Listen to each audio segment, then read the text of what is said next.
Pada video kali ini saya akan membahas tentang beberapa variasi dalam menuliskan function line. Function line itu artinya baris pertama untuk menuliskan user defined function, baris pertama yang dieksekusi. Nah, dalam penulisan function line, user defined function line itu ada beberapa perbedaan. Nah, perbedaannya itu diakibatkan oleh tiga hal. Yang pertama adalah yang tidak ada output variable. Yang kedua, ketika output variabelnya itu hanya satu, dan yang ketiga ketika outputnya itu banyak, outputnya banyak maupun inputnya juga banyak, lebih dari satu. Ini sebagai contoh kita membuat suatu user defined function, yaitu function yang kita buat sendiri. Itu kita tuliskan function, kemudian kita kasih kurung kurawal. Ini adalah variabel outputnya, dan ini adalah nama functionnya persegi, dan ini adalah inputnya. Nah, karena kita menggunakan nama persegi, berarti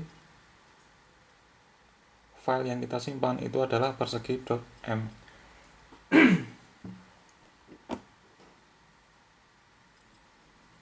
Nah, ini cara yang pertama.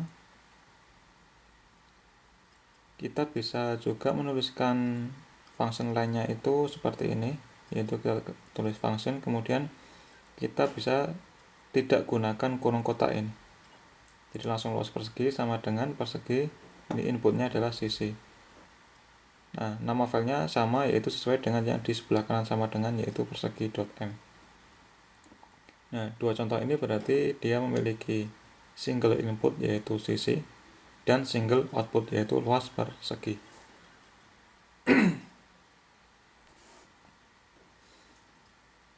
Nah, kalau misalkan variabel outputnya itu lebih dari satu, kita wajib menggunakan kurung kotak ini.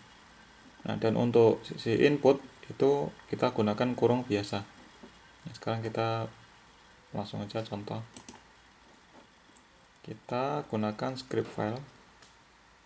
Jangan lupa kita harus pastikan ini kita di current folder yang kita inginkan dalam membuat program.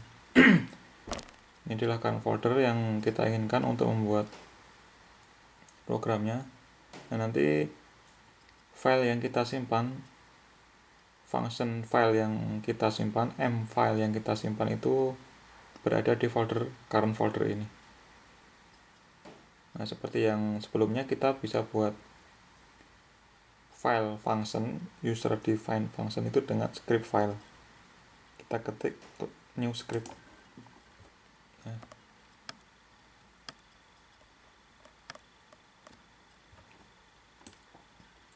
kita ketik di sini yaitu fungsinya adalah persegi dan untuk menghitung luas persegi. Kita ketik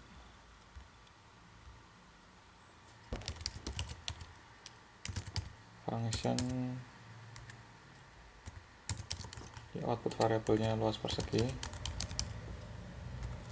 kemudian nama filenya adalah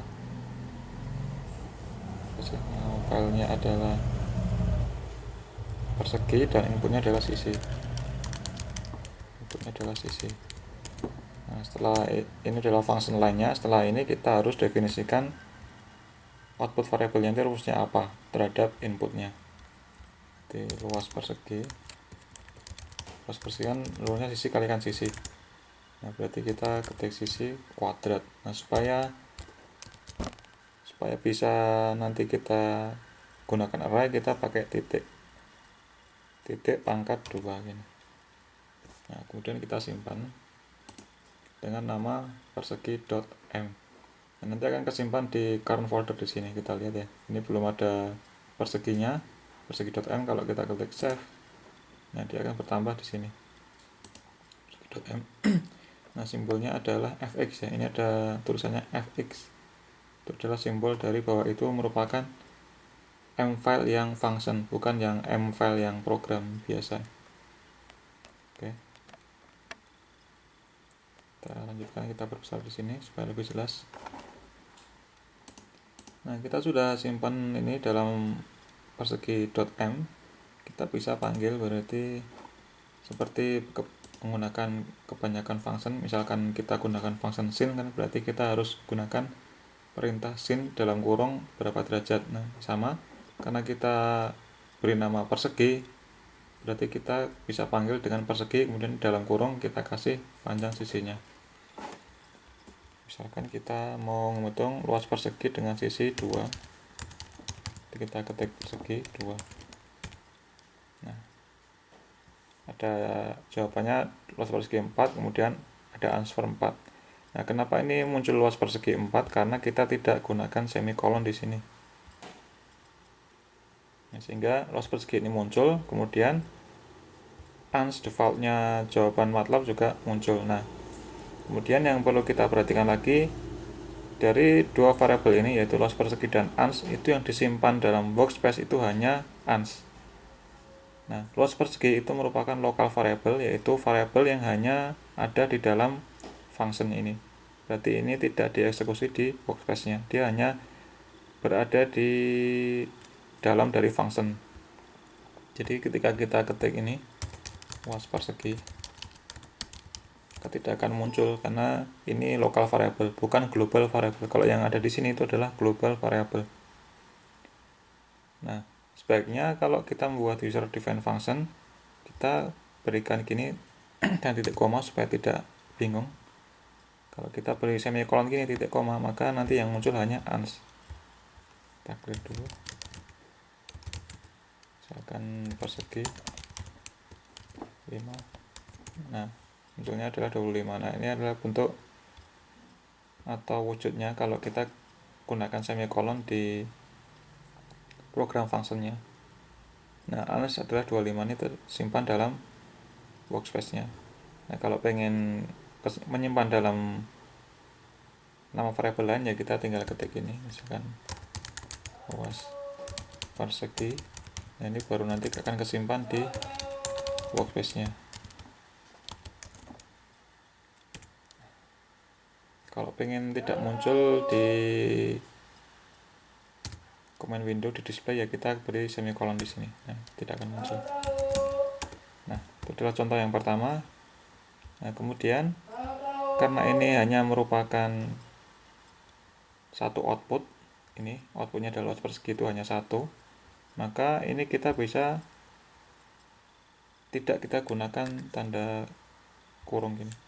Ini sama aja, nanti juga akan berfungsi. Kita coba, kita simpan, kita clear dulu. Nah, kita coba persegi 10. Nah, bisa juga 100.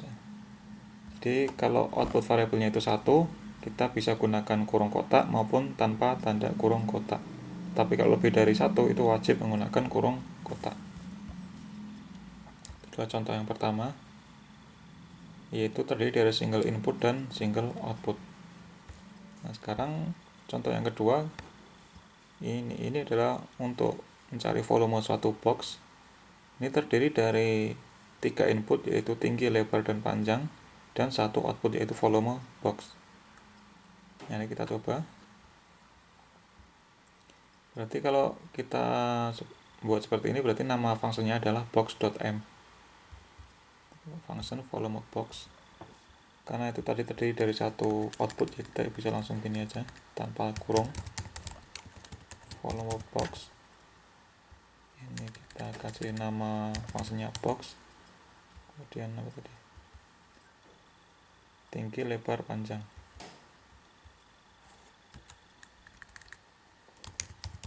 Tinggi, lebar, panjang. Nah, nanti kita harus buat perhitungannya, cara menghitung volume box, yaitu sebagai fungsi dari tinggi, lebar, dan panjang. Jadi volume box sama dengan ini aja, panjang ini di biar kita rubah supaya seperti kita pelajaran di SD itu kan, panjang kali lebar kali tinggi, supaya urutannya enak. Ini ini berarti panjang kalikan lebar kalikan tinggi. Ini kita simpan dalam M file yang namanya box. Kita simpan.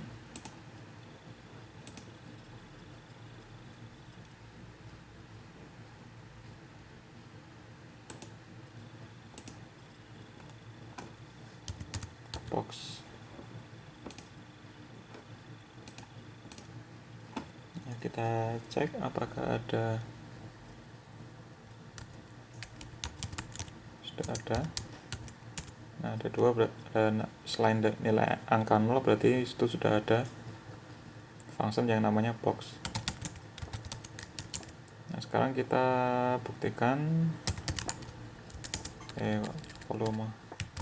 Kita simpan dalam variabel volume box, panjangnya 2, lebarnya 2, misalkan ini 1, tingginya 1, berarti nanti kan luasnya 4 ya, 4 meter kubik, misalkan satuannya meter.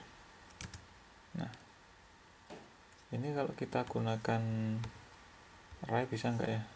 Coba 2 ininya 1, 2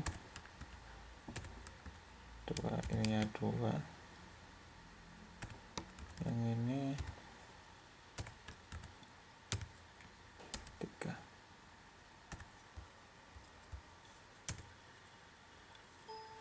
Tidak bisa, berarti supaya kita bisa gunakan array kita harus pakai titik koma ini panjang, berarti terus pakai elemen B elemen. Nah, seperti ini. Kita simpan lagi. Kita coba. Nah. Panjang lebar tinggi ya 2 kalikan 2 4, 4 kalikan 1 4, 1 kalikan 2 2, 2 kalikan 3 adalah 6. Kalau ini kita kasih 3 elemen berarti nanti volumenya juga 3. Nah, itulah pentingnya kita gunakan elemen B elemen operation. Kita gunakan tanda titik. Ada 3 juga. Itu contoh untuk menghitung volume user defined function yang kita buat sendiri, yang namanya adalah box, untuk menghitung volume sebuah box. Kemudian contoh yang ketiga, luas keliling. Ini contoh yang ini ya, 1 input dan 2 output. Nah, kalau 2 ini kita harus gunakan ini ya, tanda kurung kotak. Nah, tidak usah kita contohkan, sama aja. Nah, contoh yang terakhir itu suatu function yang tidak mendefinisikan variabel outputnya. Nah, bagaimana caranya? Ini sebagai contoh kita membuat function yang namanya buat kurva. Buat kurva itu adalah nama function dan data itu adalah inputnya. Jadi kita hanya mendefinisikan nama function dan inputnya. Nah, kemudian bagaimana eksekusi selanjutnya? Eksekusi selanjutnya ya kita bisa gunakan misalnya plot data. Nah, berarti dengan plot kan tidak ada variabel outputnya. Jadi kita tidak perlu variabel output kalau kita membuat function yang hubungannya dengan plotting. Nah, kita contohkan di sini.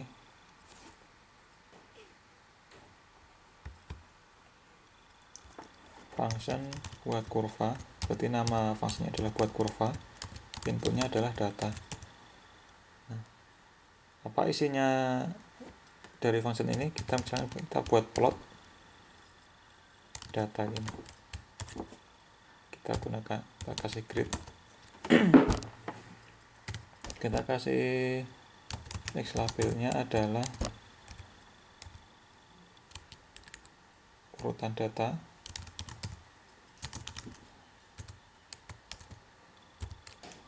Kemudian y label adalah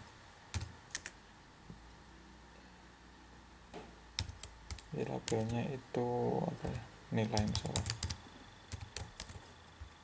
Nah, berarti ini kita simpan dalam file .m yang namanya adalah buat kurva. Buat kurva. Kita simpan.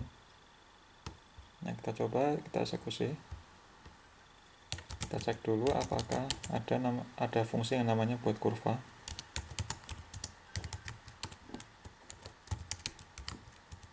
ada, berarti kita tinggal pakai. Misalkan kita punya data, misalkan apa ya, fungsi sinus mungkin ya. Misalkan kita punya data X, itu adalah sinus dari 0 sampai berapa radian ya, misalkan 1 gelombang 2 pi radian ya, 0,01 sampai 2 pi. Nah ini kita bisa gunakan buat kurva. Nah datanya adalah X. Nah ketemu urutan datanya dan nilainya. Nah, ini adalah sebuah contoh yang tidak memiliki variabel output karena kita menginginkan sebuah kurva, bukan sebuah variabel output. Kurva kan gambar dia, figur. Nah kemudian yang perlu kita perhatikan lagi ini, line comment. Jadi kita bisa gunakan comment pada user defined function, pada function yang kita buat sendiri itu, dan kita dapat tempatkan di mana saja. Tetapi jika kita gunakan help, nanti kalau kita coba help untuk function kita sendiri itu, help nama fungsi, yang ditampilkan itu adalah baris pertama sampai dengan baris pertama sampai dengan sebelum baris pertama yang dapat dieksekusi. Nah kalau kita gunakan look for itu dia hanya menampilkan baris pertama. Tetapi kalau help dia baris pertama sampai sebelum baris yang executable, artinya yang dapat dieksekusi. Kita kasih contoh ini aja. Nah kita akan kasih contoh yang ini, yang function buat kurva. Kalau kita tambahkan komen di sini, misalkan ini adalah kita kasih keterangan fungsi untuk mengeplot data berdasar dengan sumbu X adalah urutan data. Kemudian sumbu Y adalah nilai data.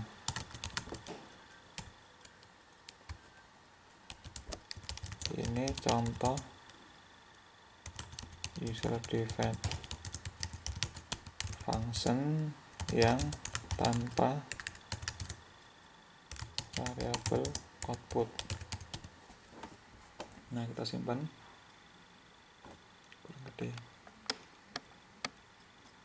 kita simpan. Nah, kemudian kita coba eksekusi di sini.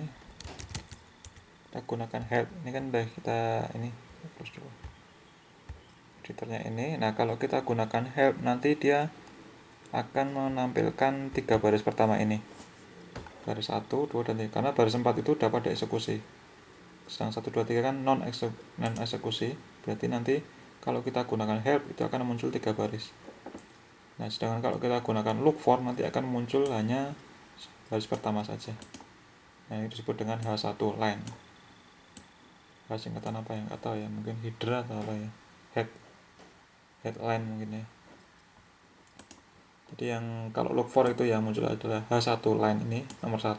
Kalau pakai help itu akan muncul 3-3-nya karena dia sebelum dari line yang executable, yang dapat dieksekusi. Baik, kita ketik ini, kita cek dulu axis, apa sih namanya tadi, lupa. Axis buat kurva. Nah kalau kita ketik help buat kurva yang muncul, nah itu adalah 3 baris pertama, karena baris keempat itu adalah baris yang dapat dieksekusi oleh MATLAB.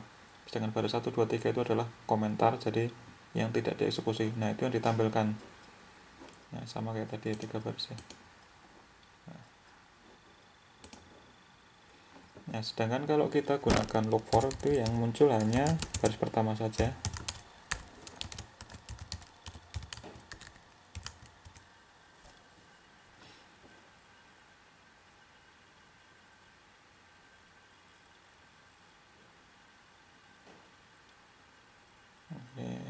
banyak sekali ya,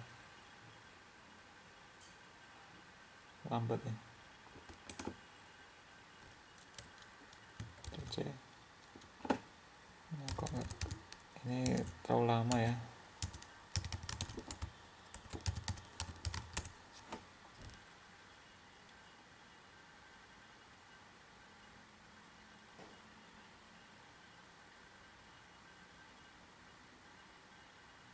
Ya seperti itulah, maaf ini karena prosesnya lama.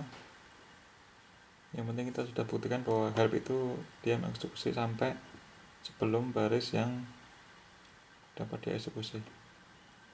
Seperti ini kita pencet Ctrl C supaya berhenti. Oke, demikian tentang